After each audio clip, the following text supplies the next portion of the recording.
Hey everyone, in this video I want to talk about how you can save tens of thousands of dollars, maybe even $100,000 by just learning a few things and realizing them so you don't make the same mistakes. And this I learned from this book, hashtag Ask Gary V. And here's where it gets interesting. First off, this book is it's very hands-on, and this advice is specifically to a special crowd of business-minded people.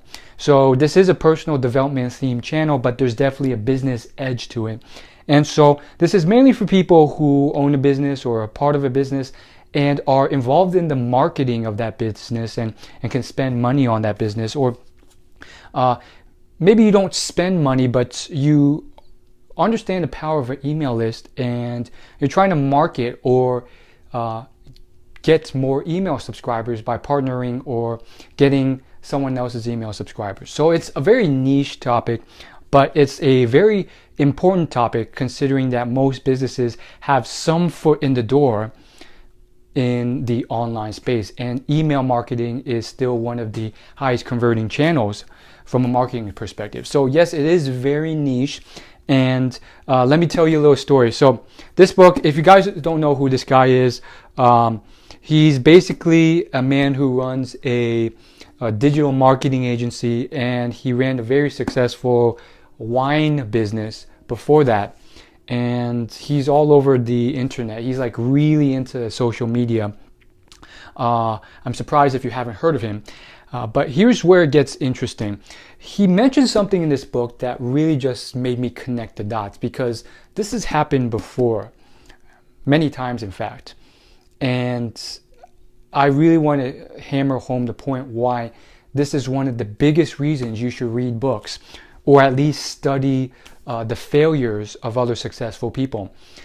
So here's in like the middle of the book, there's this one chapter, and he's talking about back in like the 1990s when he started on the internet.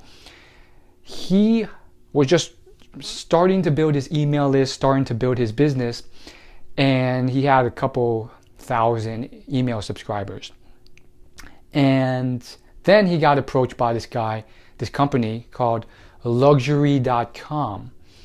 And they did the standard pitch, which still happens to this day. I think it's a very short-sighted, short-term, a scammy pitch if you're doing this, but they still do it. And what they did was they said, hey, we have a 1 million person email list. Would you like to pay for ads on it? And this guy, again, this was the 1990s when 1 million was just like, what?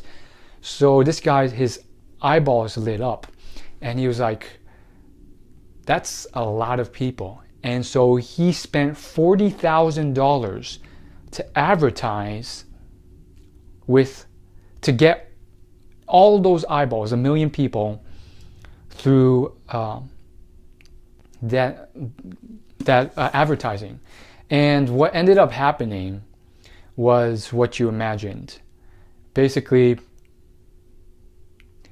he got it all ready, and then on the day that they were going to mail out to all these 1 million people, he had every single employee there and all the part-time workers ready, and they were there to take all the orders because they were expecting a huge influx of people to come in and buy orders.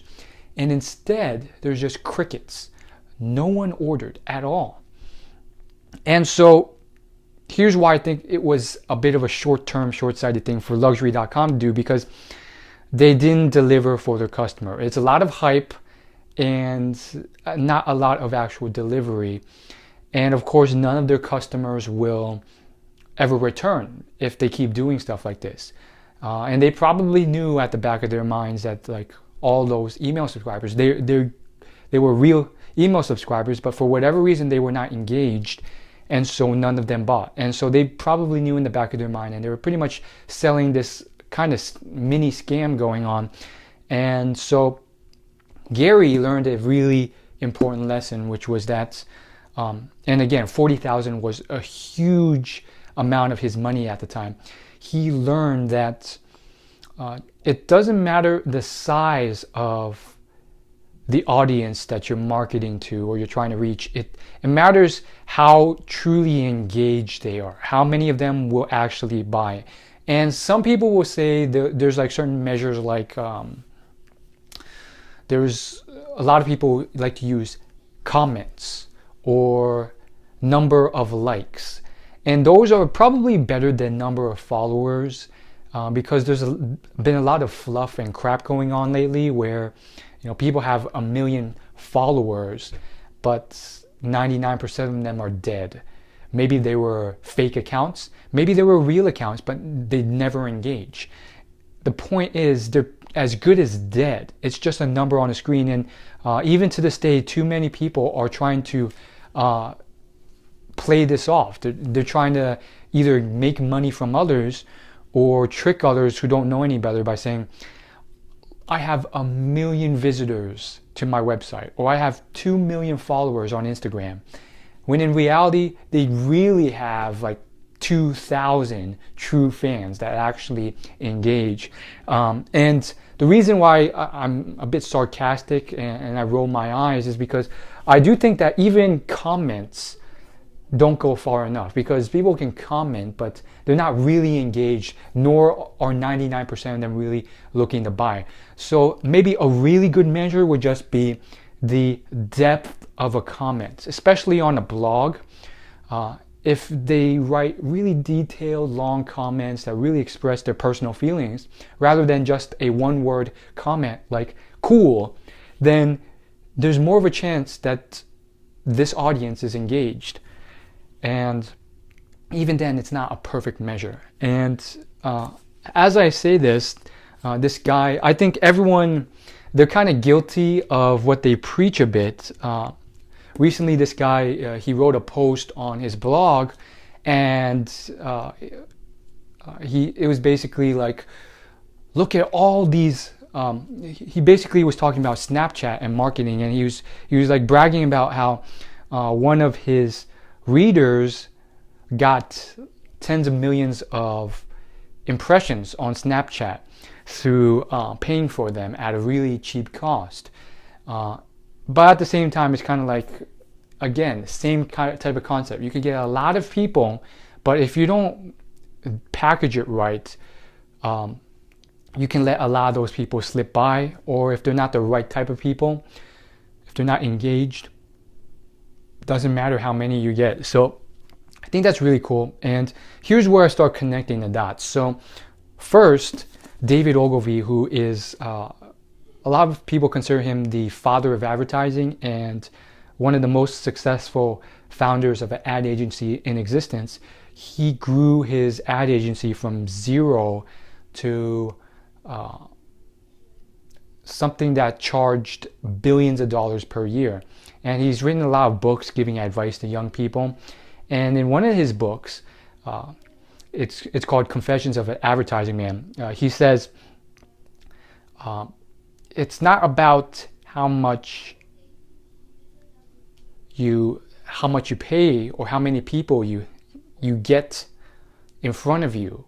It's about using the words and your ads efficiently. And he says literally most 99% of other advertisers he sees waste that and literally spends up to 10 times more money than they should to get the same results, because they don't use that ad space efficiently. Now again, we're getting into very niche topics, and so if it doesn't apply to you, just think on the higher level. But if it does, that's really what I'm trying to aim for those specific people who this really benefits. Now the last connection I want to give you, and this one's more higher level, which I think a lot of people can get, and then we'll go into a really core concept that is useful for everyone. Ramit Sethi, he's a very successful multi-million-dollar entrepreneur, and he solely operates online for the most part. And he said the same exact thing. He said that one time he was approached by someone and they had a huge email list and they were offering a spot to advertise on that list. And so he was eagerly waiting, he paid for it, and when they finally mailed out to that list, all he heard was crickets, which was ridiculous because he was eagerly waiting up until the second that they emailed this whole list, expecting a flow of traffic. And he learned the same exact lesson. Now, the point of those connections is to really drive home this big lesson, which is that if you don't learn from history, it will repeat or rhyme. And that's one of the big reasons, if you've ever wondered why bother study history, but most history in school is really focused on government and politics, which it's not horrible, but as you can see, especially business history, it's incredibly important to learn from, because a lot of the same mistakes are made time and time again. You know, this man, he spent $40,000 on this huge email list, didn't net him anything, a huge failure. The same exact thing happens yet again from someone else who was unaware of it. Those are probably some of the biggest shortcuts in life that you can actually take. Now, my philosophy and most successful people's philosophy is there are no shortcuts. You have to work hard. But if there was one, it would be one of those. And I think it's one of the most valuable golden nuggets that most people, they do not even bother to really even learn. And the problem with that is because they're unaware or they're closed off to even considering this advice, they end up repeating history. And maybe you don't have this specific issue, but I guarantee you there's other successful people who are in your shoes or have achieved what you want to achieve, who have all these mistakes that if you just learn from them, you can jump over that, cut the learning curve, and get ahead. And even, I think this even applies to outside of business.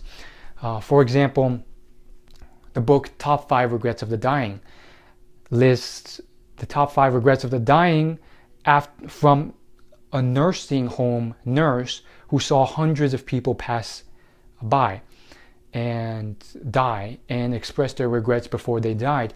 And she noticed very similar patterns and wrote a book on it.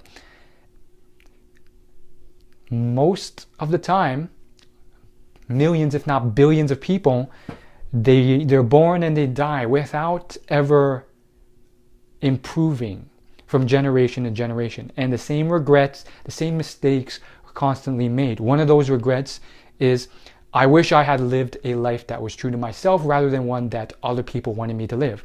And of course you see this all the time, even to this day, because there's a lot of pressure from parents, because the parents want to make more money, and they have this belief that, oh, the only way of doing that is to pressure my kids to be a doctor or a lawyer or whatever else. And the cycle repeats.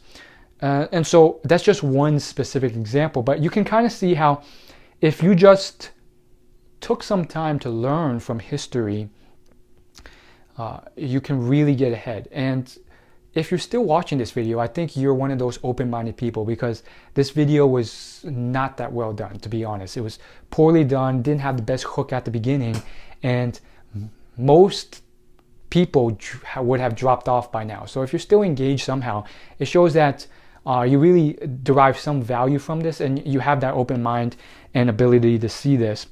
And so my advice to you is, again, make sure you don't make the same mistake.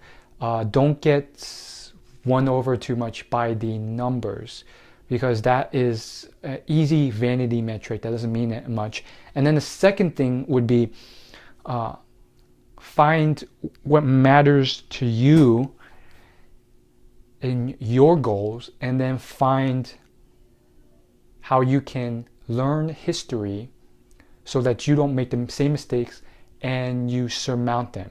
And of course, I've referenced and hinted at this numerous times in my previous videos, if you've seen them, and it constantly keeps popping up.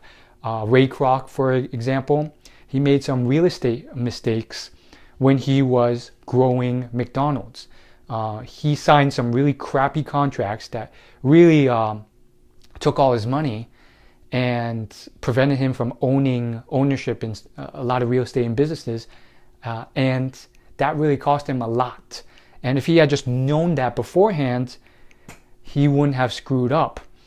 And despite that, your point should not be to skip out or miss out on every single mistake, because that's impossible. Even these successful people, they still make some mistakes. So don't get paralyzed by analysis paralysis, but it's still useful to get some knowledge so you don't make all the mistakes. Another billionaire, Charlie Munger, he says, it's the best way to learn from mistakes is to learn from other people, because by doing that, you are not the one who loses time and money making that mistake.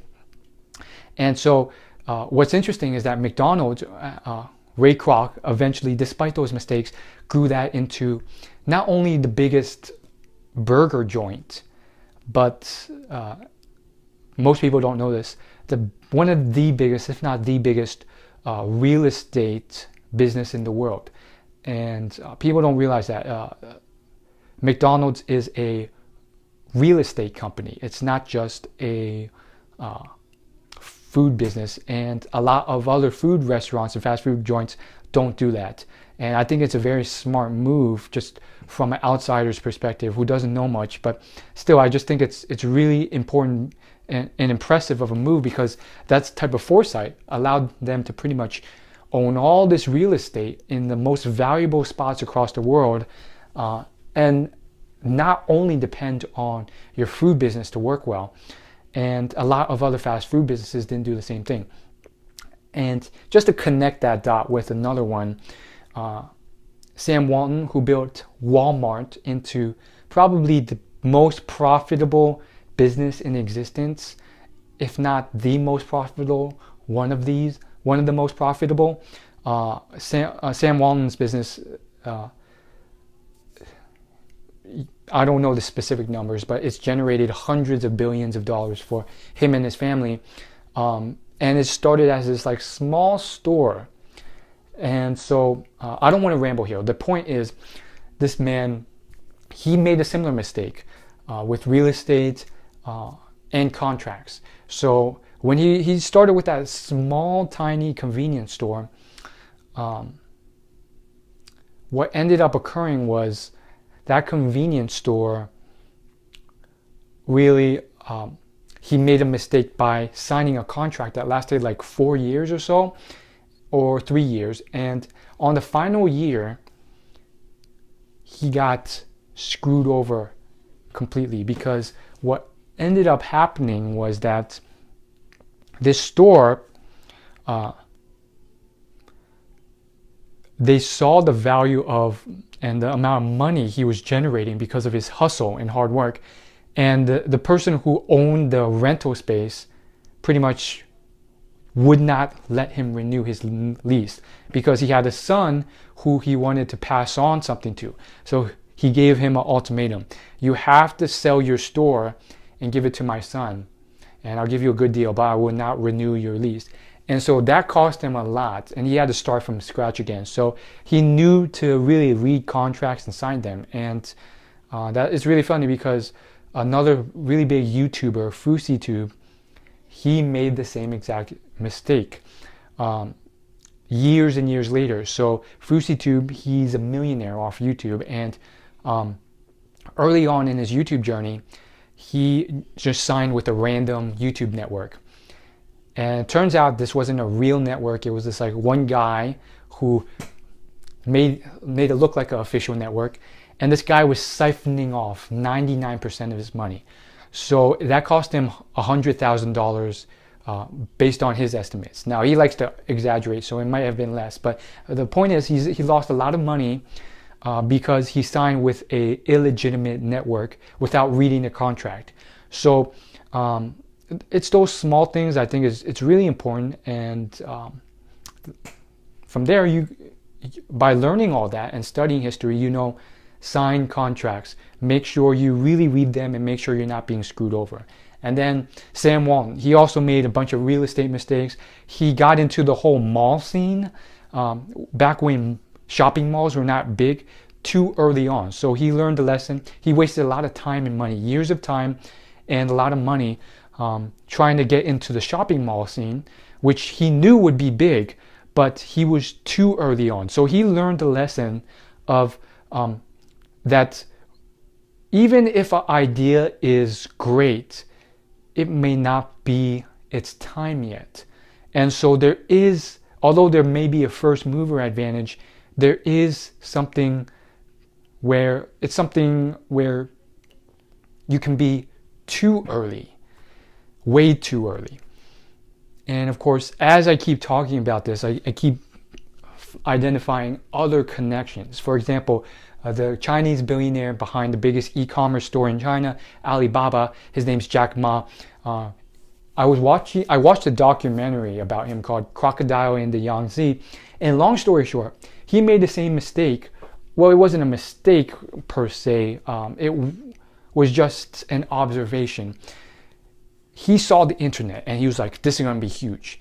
So he went to all these people, and apparently there's like a panel of internet experts, and he was just like saying, we got to build a Chinese yellow book on the internet. And all these people were like, no, it's stupid. It'll never work, blah, blah, blah. And so he was so excited about this, but at the time he did that, the internet was not mainstream. Maybe only a select elite group had consistent access to it. And so he was way too early. So he was still excited about his idea and the potential of the internet, but what he did was he put that aside, and from there he let basically a few years pass by until the internet got more saturated, and then he started again with a new angle. But the point was the same thing. He saw the trend coming, but he was way too early. And I still think too early is better than too late, because too early you can just wait there, prepare, and then get in when it's right. But don't invest too much money and time into it like Sam Walton did before it's right. So that type of timing thing, I mean, you're not ever going to be perfect at. So don't get a paralysis analysis. But I just think these things are really important. Now, I'm sorry if I rambled, but in conclusion, just to summarize, here are a few points that I really think that you can be helped with. One, it's not about the size of your followers or email list or anything else. It's about how engaged they are and how ready they're willing to buy. Two, beware of false metrics to determine how engaged and ready to buy and how much they trust you. One decent metric is just how engaged and in-depth and personalized are the comments. If it's a one-word comment, probably a spam comment bot. That's not a real person. If you see a lot of one-word comments, step away. If you see 1 million subscribers or 1 million followers on Instagram, but 100 likes and 2 comments, beware. Or just pay a really low price to market with them. Third thing, the lessons of history are really important for the reasons mentioned, but long story short, so that you don't make the same mistakes as other people and waste time and money. Lesson 4, a lot of people don't listen to this or are unaware, so they make the same mistakes time and time again, and they just repeat history, even really successful people.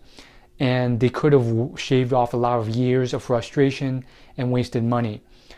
5, there are a lot of lessons in history, and you don't need to learn them all or be paralyzed by analysis paralysis.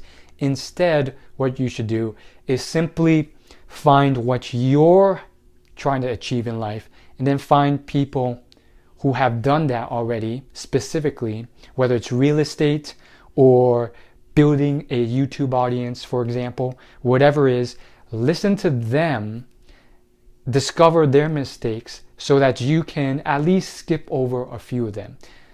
And so that's it. As always, like and subscribe. And if you watch till the end of this, you really are a superstar because you actually care.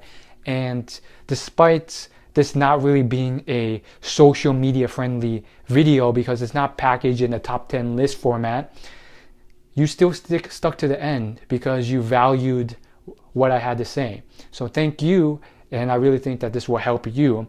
Again, in conclusion, don't get analysis paralysis. Just find what works, learn, listen, and you'll be good to go. Peace.